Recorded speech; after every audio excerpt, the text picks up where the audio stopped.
Salam, selamat pagi para sahabat yang dikasihi Tuhan. Saya Pendeta Edisan Pasaribu bersama Ibu dan cucu kami Ruth Clarissa akan menyampaikan renungan pagi ini. Jumat tanggal 24 September 2021 sesuai nats bacaan yang ditentukan Sinode GKO di Indonesia dengan menggunakan pola metode 4M: menerima, merenungkan, melakukan, dan membagikan.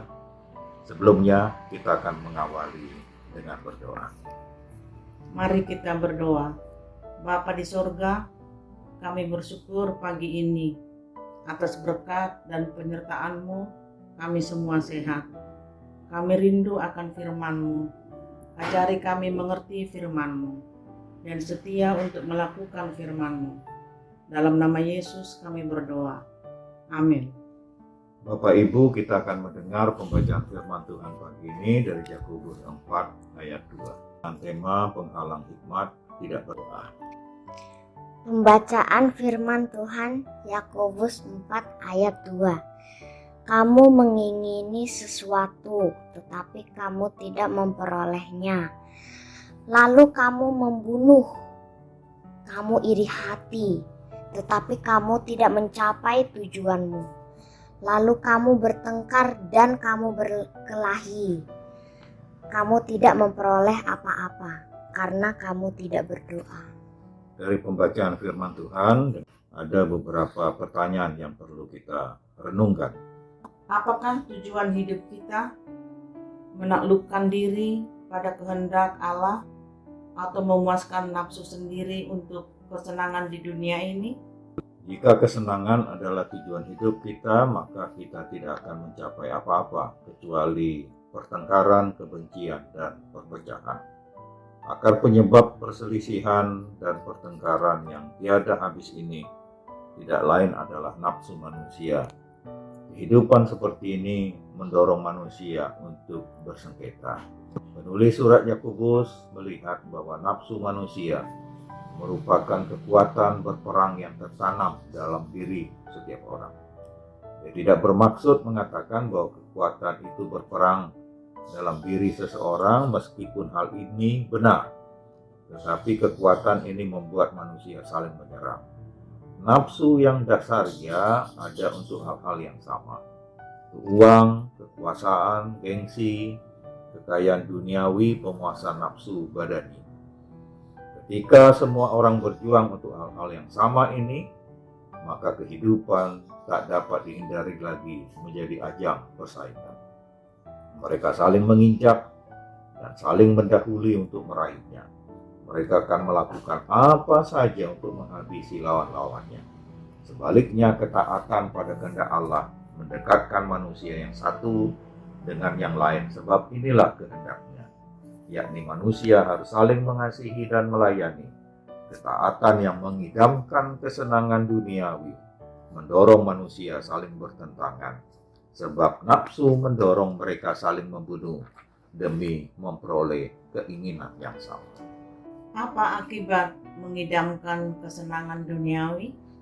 Mengidamkan kesenangan duniawi mendorong manusia melakukan perbuatan-perbuatan yang memalukan.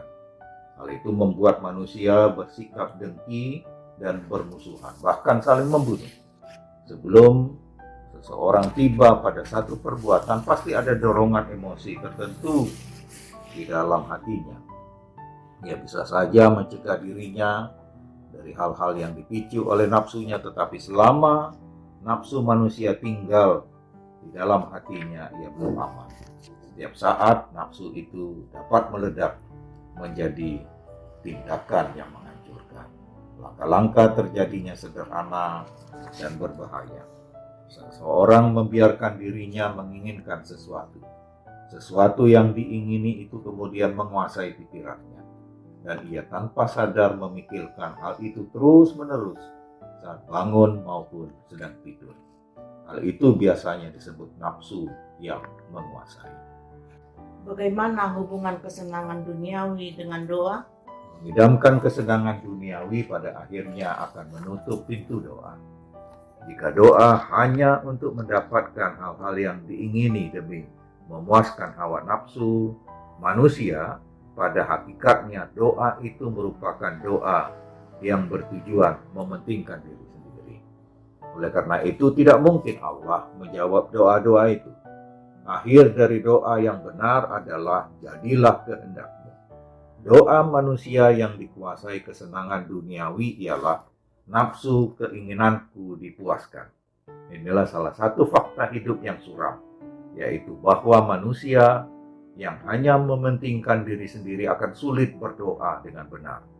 Tak seorang pun dapat berdoa dengan benar sebelum dia menyingkirkan dan membereskan dirinya dari pusat kehidupannya sendiri dan meletakkan Allah di pusat kehidupannya. Dalam kehidupan ini, kita harus berani memilih apakah sasaran utama kita ialah memenuhi nafsu diri sendiri atau kehendak Allah. Jika kita memilih nafsu diri sendiri, berarti kita telah memisahkan diri kita dari sesama dan terutama dari Allah itu sendiri. Amin. Saudara-saudara, kesimpulan dari renungan kita pagi ini, yang pertama, letakkan tujuan hidup kita hanya pada kehendak Allah, bukan pada kesenangan duniawi. Yang kedua, akibat dari mengidamkan kesenangan duniawi, kita akan melakukan perbuatan-perbuatan yang memalukan. Ketiga, kesenangan duniawi menutup pintu doa, berarti menutup hubungan dengan Tuhan, dan kita tidak pernah mendapat apa-apa. Karena itu ajakan kita, pastikan keluarga kita tetap berdoa sebagai gaya hidup. Latihlah anak-anak untuk disiplin dalam waktu-waktu berdoa. Mari kita berdoa. Terima kasih Tuhan atas firman Tuhan. Pagi ini kiranya mengajari kami untuk tunduk dan setia melakukan kehendak-Mu, bukan memuaskan keinginan dan nafsu duniawi kami. Inilah doa kami, dalam nama Yesus kami berdoa. Amin. Demikian renungan pagi ini. Selamat berkarya, tetap semangat. Tuhan Yesus memberkati. Salam sehat.